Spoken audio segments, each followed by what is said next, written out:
사라진 시신, 그리고 현장에 고스란히 남겨진 30kg의 엄청난 장내용 향품, 어두운 새벽에 범죄 현장으로 전력 질주하는 두 남자, 그리고 인류 역사상 가장 중요한 인물을 동네 정원사로 착각할 만큼 깊은 트라우마에 빠진 한 목격자까지. 오늘 우리의 딥다이브는 평온하고 거룩한 종교적 서사가 아닙니다. 오히려 1세기 예루살렘 한복판에서 벌어진 뭐랄까 아주 치밀한 미스터리 수사극이자 트루크라임 현장에 가깝거든요. 오케이, 이 사건 한번 본격적으로 파헤쳐보죠. 네, 그 범죄 현장이라는 표현이 진짜 당시 상황의 본질을 가장 정확하게 꿰뚫는 접근이에요.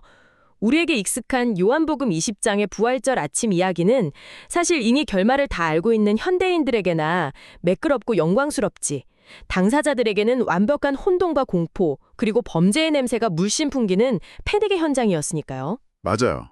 그래서 오늘 우리는 이 사건을 약간 방탈출 게임이나 CSI 과학수사대의 단서들처럼 하나하나 해체해보려고 합니다.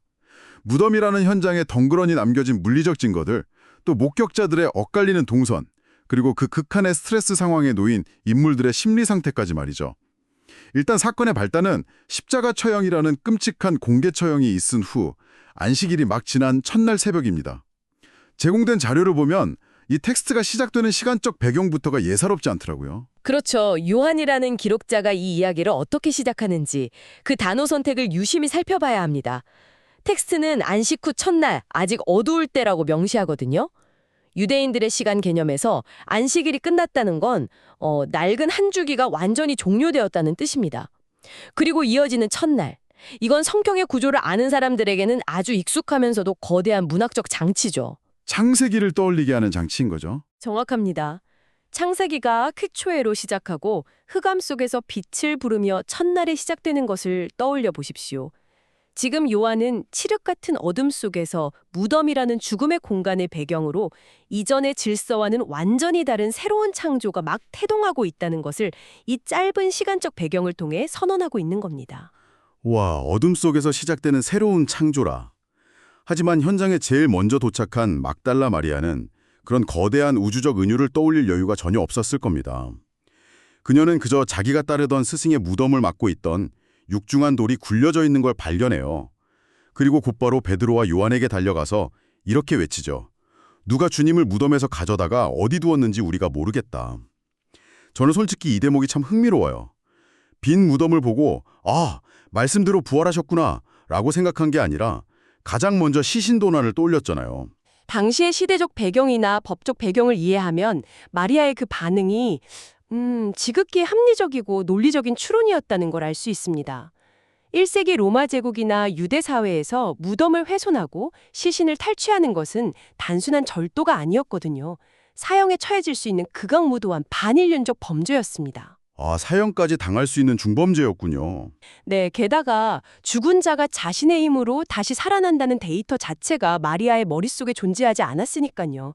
누군가 악의를 가지고 시신을 훔쳐갔다는 최악의 시나리오가 가장 먼저 떠오른 것은 정말 당연한 일이었죠. 지극히 상식적인 인간의 반응이었네요.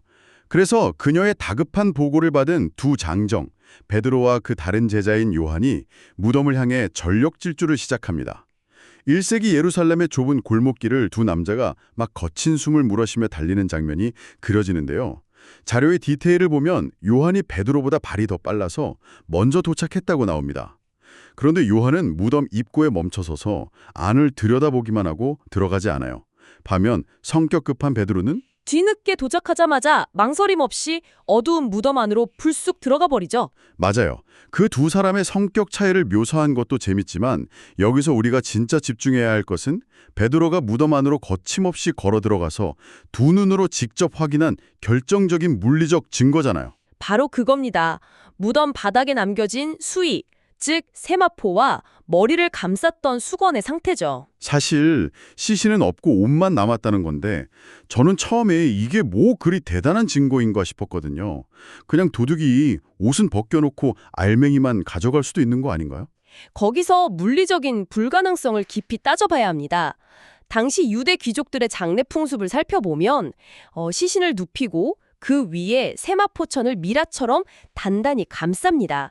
그리고 그 천 사이사이에 몰력과 침향 같은 향품을 들이붓죠. 텍스트에 따르면 예수의 장례에 쓰인 향품의 양이 무려 100근, 현대 단위로 환산하면 약 30kg이 넘는 어마어마한 양이었습니다. 잠깐만요. 30kg이요? 와, 그 정도면 천이 시신에 거의 뭐 접착제처럼 들러붙어서 딱딱하게 굳어버렸겠는데요? 맞습니다. 아주 정확히 보셨어요. 그 엄청난 무게와 끈적임 때문에 세마포는 시신의 윤곽을 따라 묵직한 깁스처럼 굳어 있었을 겁니다. 만약 도굴꾼들이 이 야밤에 시신을 훔치러 들어왔다고 한번 가정해 봅시다. 언제 들킬지 모르는 그 급박한 상황에서 그 무겁고 끈적거리는 30kg짜리 향품 덩어리 천을 일일이 정성껏 풀어헤치고 시신만 빼매갈 수 있었을까요? 절대 불가능하죠. 보통 도굴꾼이라면 굳은 수액제로 둘러엎고 도망가거나 급하면 천을 막 갈기갈기 찢어놨겠죠. 그런데 현장에 남겨진 천의 형태가 대체 어땠길래요? 베드로가 목격한 장면은 누군가 천을 풀어헤친 흔적이 아니었습니다. 세마포는 30kg의 향품 무게를 품은 채 시신이 있던 원래 형태 그대로 푹 가라앉아 있었어요. 게다가 머리를 묶었던 수건은 세마포와 분리된 채 딴 곳에 헝클어지지 않고 쌌던 모양 그대로 놓여 있었죠. 영국의 유명한 학자 존 스토트는 이 기이한 현상을 아주 완벽한 비유로 설명했습니다. 그것은 마치 나방이 빠져나간 빈 번데기 껍질 같았다. 와, 번데기 껍질. 진짜 소름 돋는 묘사네요. 그러니까 밖에서 자물쇠를 부수고 들어와서 시신을 꺼내간 게 아니라 방 안에서 누군가 물리적인 벽을 투과해서 빠져나간 완벽한 밀실 미스테리 현장이라는 거군요. 형태는 그대로인데 알맹이만 공간을 관통해 빠져나갔다. 도굴이라는 마리아의 가설이 물리적인 증거 앞에서 완전히 파괴되는 순간이네요. 그렇습니다. 이 완벽한 물리적 증거를 뒤따라 들어와 목격한 요한은 그제야 보고 믿었다고 텍스트는 기록합니다. 최소한 시신을 도둑맞은 것이 아니라 기이하고 초자연적인 일이 일어났다는 사실 자체는 받아들인 거죠. 하지만 여기서 이 사건의 가장 큰 아이러니가 발생합니다. 어떤 아이러니죠? 무언가 대단한 걸 깨가는 도 아닌가요? 요한이 초자연적인 현상을 믿긴 했지만 텍스트는 이들이 성경에 그가 죽은 자 가운데서 다시 살아나야 하리라 하신 말씀을 아직 알지 못하더라고 꼬집습니다. 즉 눈앞에 펼쳐진 완벽한 물증을 보았음에도 불구하고 그것을 성경이 예언했던 부활이라는 거대한 의미와 연결시키지는 못했던 겁니다. 그래서 이 두 제자는 그 세 개의 미스터리 현장을 뒤로하고 어떻게 합니까? 그냥 자기들의 집으로 돌아가 버립니다. 헐, 잠깐만요. 빈 무덤을 보고 방금 말씀하신 그 시신이 빠져나간 기이한 번데기 같은 수위를 두 눈으로 직접 확인했는데 그냥 집에 갔다고요? 경찰을 부르거나 다른 사람들을 다 깨워서 이 현장을 보여주는 게 아니라 그냥 이상하네 하고 집으로 가버린 건가요? 진짜 너무 허탈한 퇴장이네요. 저는 제자들의 이 상태를 표적이 되지 못한 표적이라고 부르고 싶습니다. 아무리 명백한 기적의 증거가 눈앞에 있어도 내면에서 그 의미를 해석해낼 맥락이 부재하다면 그것은 삶을 변화시키는 표적이 되지 못하고 그저 미해결 사건으로 남아버린다는 씁쓸한 현실을 보여주는 거죠. 표적이 되지 못한 표적이라. 네, 그렇게 두 장정은 떠나버리고 카메라는 이제 텅 빈 무덤 앞에 홀로 남겨진 막달라 마리아에게 주민합니다. 제자들은 뭐 이해를 못해서 훌훌 털고 돌아갔지만 마리아는 그 자리를 떠나지 못하고 계속 울고 있어요. 이것은 마리아가 겪고 있는 극심한 상실감과 외상 후 스트레스, 그러니까 트라우마를 보여줍니다. 마리아는 불과 며칠 전 자신이 가장 사랑하고 구원자라 믿었던 예수님이 십자가에서 비참하게 찢겨 죽는 과정을 맨눈으로 전부 지켜봐야 했던 증인이거든요. 그 끔찍한 장면을 다 봤죠. 네, 그런 끔찍한 트라우마에 더해 이제는 그 시신마저 훼손당했다는 절망감이 그녀를 완전히 압도해버린 겁니다. 극심한 슬픔은 인간의 인지 능력을 심각하게 왜곡시키잖아요. 심리학에서 말하는 전형적인 터널 시야 상태에 따진 거죠. 터널 시야. 오, 여기서 제가 진짜 강하게 의문을 제기하고 싶었던 장면이 나옵니다. 제 상식으로는 도저히 이해가 안 가는 부분이에요. 울면서 무덤 안을 들여다본 마리아가 무언가를 발견합니다. 시신이 뒤어졌던 머리맡과 발치에 하얗게 빛나는 두 천자가 앉아있는 걸 봐요. 각 복음서의 묘사가 조금씩 다르긴 하지만 공통적인 건 그들이 인간이 아닌 찬란한 천상의 존재였다는 건데요. 제가 마리아라면요. 컴컴한 묘지 안에서 빛나는 천사를 마주친 순간 다리에 힘이 풀려 주저앉거나 경외감에 완전히 압도됐을 겁니다. 아주 당연한 반응이죠. 압도적인 초월자 앞에서의 공포를 느끼는 게 맞습니다. 그런데 텍스트 속 마리아의 반응은 진짜 황당해요. 천사가 여자여 어찌하여 우느냐고 묻자 마리아는 사람들이 내 주님을 옮겨다가 어디 두었는지 내가 알지 못함이니이다 라고 대답합니다. 아니 지금 눈앞에 초자연적인 기적이 앉아있는데 마치 묘지 관리소 직원한테 민원 넣듯이 시신 어디다 뒀냐고 따지고 있다고요? 텍스트가 너무 엉성한 건가요? 아니면 마리아가 특별히 강심장이었던 건가요? 제3자인 우리의 시선으로 보면 정말 어처구니 없는 블랙 코미디처럼 보일 수 있죠. 하지만 조금 전 말씀드린 그 터널 시야의 관점에서 보면 이 텍스트는 인간의 깊은 슬픔이 우리의 시야를 얼마나 완벽하게 차단하는지를 소름 돋도록 정확하게 묘사하고 있는 겁니다. 마리아의 뇌는 지금 시신 도난이라는 단 하나의 프레임에 완전히 갇혀 있거든요. 자기가 보고 싶은 것, 아니 잃어버렸다고 믿는 것에만 맹목적으로 집착하고 있다는 거군요? 맞습니다. 상황의 그 왜라는 이유를 알지 못하고 부활이라는 개념 자체가 없었던 그녀에게 눈앞에 나타난 천사들은 기적의 메신저가 아니었습니다. 그저 내 선생님의 시신이 어디 있는지 알지도 모르는 수상한 사람들로 인식될 뿐이었죠. 앞서 제자들이 증거를 보고도 의미를 몰랐던 표적이 되지 못한 표적의 상태였다면 마리아는 눈앞에서 하늘의 증거를 마주하고도 철저히 눈먼 증인이 되지 못한 증인의 상태에 머물러 있는 겁니다. 증인이 되지 못한 증인. 상실의 고통이 눈을 가려버리면 빛나는 천사조차도 그저 방해물로 보일 수 있다는 게 진짜 인간 심리의 맹점이네요. 그런데 이 답답하리 많지 먹먹한 상황을 단번에 깨버리는 결정적인 전환점이 바로 그녀의 등 뒤에서 일어납니다. 천사들과 대화하던 그녀가 뒤를 도는데 누군가 서 있어요. 바로 부활한 예수님이죠. 하지만 정말 비극적이게도 이번에도 마리아는 예수님을 알아보지 못합니다. 세상에. 또요. 진짜 터널 시야의 끝판왕이네요. 네, 요한복음은 마리아가 그를 동상지기, 즉 묘지 주변을 가꾸는 정원사로 착박했다고 기록합니다. 예수가 여자여 어찌하여 울며 누구를 찾느냐고 묻자 마리아는 당신이 시신을 옮겼거든 어디 두었는지 말해달라 내가 가져가겠다고 애원하죠. 아니 30kg의 향품이 묻은 시신이면 성인 남자의 몸무게까지 합쳐서 100kg이 훌쩍 넘을 텐데 그 무거운 시신을 자기가 혼자 짊어지고 가겠다고요? 이 대목에서 그녀가 얼마나 이성을 잃고 절박했는지 또 그 사랑이 얼마나 기뻤는지가 역설적으로 다가오긴 합니다. 그런데 바로 그 처절한 순간에 예수님이 길고 긴 설득이나 자기가 부활했다는 물리적 증명을 하지 않으세요. 딱 한마디를 던지십니다. 마리아야. 문학적으로나 심리적으로 이 사건의 진정한 클라이맥스입니다. 논리적인 설명이나 시각적인 증거가 아니라 맞아요. 그녀의 이름을 부르는 순간 마리아의 인지를 꽉 막고 있던 슬픔의 필터가 산산조각 납니다. 그녀는 곧바로 히브리 말로 라보니, 즉 나의 선생님 하고 외치며 예수님을 정확히 알아봐요. 다른 자료들을 종합해보면 그녀는 과거에 7 귀신이 들렸을 정도로 정신적으로, 사회적으로 완전히 망가진 삶을 살았던 인물입니다. 그런 자신의 끔찍했던 과거를 회복시켜주시고 세상에서 유일하게 그녀를 인간답게 대화하며 진짜 이름을 불러주었던 바로 그 목자의 음성이었을 테니까요. 양은 자기 목자의 음성을 안다는 요한복음 앞부분의 은유가 여기서 너무도 아름답게 성취되는 장면이죠. 그런데 함께 하시는 당신, 여기서 우리의 시선을 아주 조금만 더 뒤로 물러서서 거대한 그림과 연결해 본다면 우리는 요한이 숨겨놓은 소름 돋는 신학적 상징을 하나 더 발견하게 됩니다. 신학적 상징이요? 어떤 부분에서요?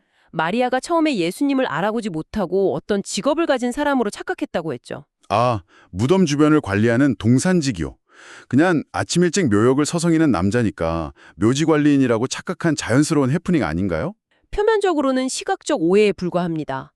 하지만 요한이 이 오해를 굳이 기록으로 남긴 데에는 깊은 서사적 메타포가 있습니다. 성경의 맨 처음 창세기로 돌아가 보죠. 인류의 첫 번째 조상인 아담에게 주어졌던 원래 직업, 그가 타락하기 전 에덴 동산에서 부여받았던 임무가 무엇이었습니까? 아담의 직업이요? 글쎄요, 동물들 이름 지어주기, 선악과 안 먹고 버티기, 에덴 동산을 돌보고 가꾸는 일. 그러니까 그가 첫 번째 정원사, 첫 번째 동산직이었네요. 정확합니다. 첫 번째 동산직이었던 아담은 그 동산에서 실패했고 결국 인류에게 사망이라는 끔찍한 결과를 가져왔습니다. 그리고 인간은 생명의 동산에서 쫓겨났죠. 그런데 지금 수천 년이 흘러 죽음의 냄새가 진동하는 무덤이라는 동산에 사망의 권세를 깨고 생명으로 부활한 예수님이 서 계십니다. 예수는 아담의 뼈아픈 실패를 되돌리고 죽음의 땅을 생명의 동산으로 회복하기 위해 오신 마지막 동산지기인 셈입니다. 요한은 마리아의 찰나적인 착각이라는 장치를 통해 사실 그녀가 무의식 중에 예수의 진짜 정체인 새로운 창조의 동산지기를 완벽하게 꿰뚫어 보았다는 웅장한 메시지를 던지고 있는 겁니다. 와, 진짜 뒤통수를 한 대 맞은 것 같네요. 그냥 엉뚱한 사람으로 착각해서 일어난 천극인 줄 알았는데 인류의 타락과 창조의 회복을 잇는 거대한 서사적 장치였다니요. 첫 번째 동산지기가 망쳐놓은 세상을 마지막 동산지기가 생명의 동산으로 다시 가꾸기 시작했다. 이건 정말 대단한 발견입니다. 여기서 끝이 아닙니다. 이 사건이 당시 1세기 사회에 던진 파격성도 짚고 넘어가야 합니다. 마리아가 라보니 하고 부르며 예수님을 붙잡으려 하자 예수님은 나를 붙들지 말라. 내가 내 아버지, 곧 너희 아버지께로 올라간다고 말씀하시죠. 저는 여기서 예수님이 제자들을 처음으로 내 형제들이라고 부르셨다는 지점도 눈에 띄더라고요. 이전까지는 스승과 제자의 관계였는데 이제는 같은 하나님을 아버지로 둔 새로운 영적 가족, 형제 관계로의 놀라운 격상이 일어난 거잖아요. 그 형제의 선언도 중요하지만 당대 사람들에게 가장 충격적이었던 사실은 따로 있습니다. 바로 그 우주적이고 위대한 부활의 소식을 제자들에게 전하는 최초의 메신저로 막달라 마리아라는 여성을 선택하셨다는 점입니다. 1세기 로마와 유대 사회에서 여성은 법정에서 증언할 법적 자격조차 인정받지 못하는 소외된 존재였거든요. 그런데 인류 역사상 가장 결정적인 뉴스인 부활의 첫 번째 목격자이자 심지어 사도들에게 그 소식을 가르치는 사도들 중에 사도로 자격 없는 여성을 세웠다는 겁니다. 이것은 당시 사회의 견고한 편견과 위계를 완전히 박살내는 극적인 반전이었습니다. 세상이 법적 증인으로 인정조차 하지 않던 가장 연약하고 상처받은 자를 가장 영광스러운 자리에 첫 번째 증인으로 세웠다. 사건 현장의 기이한 수위와 물리적 증거에서 시작된 우리의 딥다이브가 어느새 인간의 깊은 트라우마를 치유하고 당대의 억압적인 사회적 편견을 뒤집고 우주적인 창조의 회복으로까지 이어졌네요. 자, 그렇다면 이 2000년 전의 놀라운 미스테리가 대화에 함께하고 있는 당신, 바로 당신의 삶에는 어떤 의미가 있을까요? 오늘 우리가 깊이 살펴본 무덤 앞의 마리아나 혼란에 빠져 도망치듯 돌아간 제자들처럼 우리 역시 인생을 살아가며 어떤 빈 무덤 앞에 서서 망연자실해 있을 때가 많습니다. 내가 깊이 사랑했던 사람, 소중히 여겼던 꿈, 혹은 내 정체성이라 믿었던 무언가를 잃어버렸다는 상실감, 완전히 끝났다고 생각하는 절망적인 상황들 말이죠. 어쩌면 우리도 우리가 가진 선입견과 깊은 슬픔이라는 좁은 터널 시야 때문에 우리 삶에 이미 조용히 시작되고 있는 새로운 창조의 조짐들을 그저 시신을 도둑맞은 것 같은 참담한 실패와 절망으로만 오해하고 있는 건 아닐까요? 우리 모두가 각자의 좁은 시야에 갇혀 눈앞의 천세를 놓치고 살아간다는 점에서 아주 예리한 적용입니다. 오늘 우리의 탐구를 마무리하면서 저는 당신에게 조금은 묵직하고 도발적인 질문을 하나 던지고 싶습니다. 무덤 바닥에 번데기 껍질처럼 덩그러니 남겨져 있던 그 수의와 30kg의 향품을 다시 한번 떠올려 보십시오. 그 엄청난 양의 값비싼 향품은 사실 죽은 시신이 부패하는 것을 막기 위해, 즉 죽음을 어떻게든 유지해 보려고 인간들이 할 수 있었던 최선의 방어책이자 과거에 대한 무거운 집착의 상징이었습니다. 하지만 예수님은 부활하시면서 그 무겁고 값비싼 과거의 유물들을 어두운 빈 무덤에 그대로 남겨두셨습니다. 뱀이 허물을 벗듯 훌훌 벗어던지고 미련 없이 빛을 향해 걸어 나가셨죠. 생명으로 나아가기 위해선 죽음을 보존하던 그 무거운 집착의 도구들을 버려두어야만 했겠네요. 그렇습니다. 당신의 삶에 진정한 변화가 일어나고 새로운 챕터가 시작되기를 원하신다면 스스로에게 물어보십시오. 지금 당신이 그 어두운 무덤 속에 미련 없이 벗어던지고 나와야 할 당신을 짓누르고 있는 그 무거운 세마포와 30kg의 향품은 과연 무엇입니까? 와, 그 질문은 오늘 대화가 끝난 후에도 정말 오랫동안 귓가에 맴돌 것 같습니다. 내가 살기 위해 훌훌 벗어던져야 할 무거운 집착의 향품. 오늘 당신의 마음속 텅 빈 무덤 앞에는 어떤 동산지기가 서 있는지, 그가 혼란에 빠진 당신의 진짜 이름을 어떻게 부르고 있는지, 고요히 귀 기울여 보시는 하루가 되길 바랍니다. 우리의 탐구는 여기까지입니다. 다음 시간에 또 다른 흥미로운 이야기와 날카로운 분석으로 찾아오겠습니다.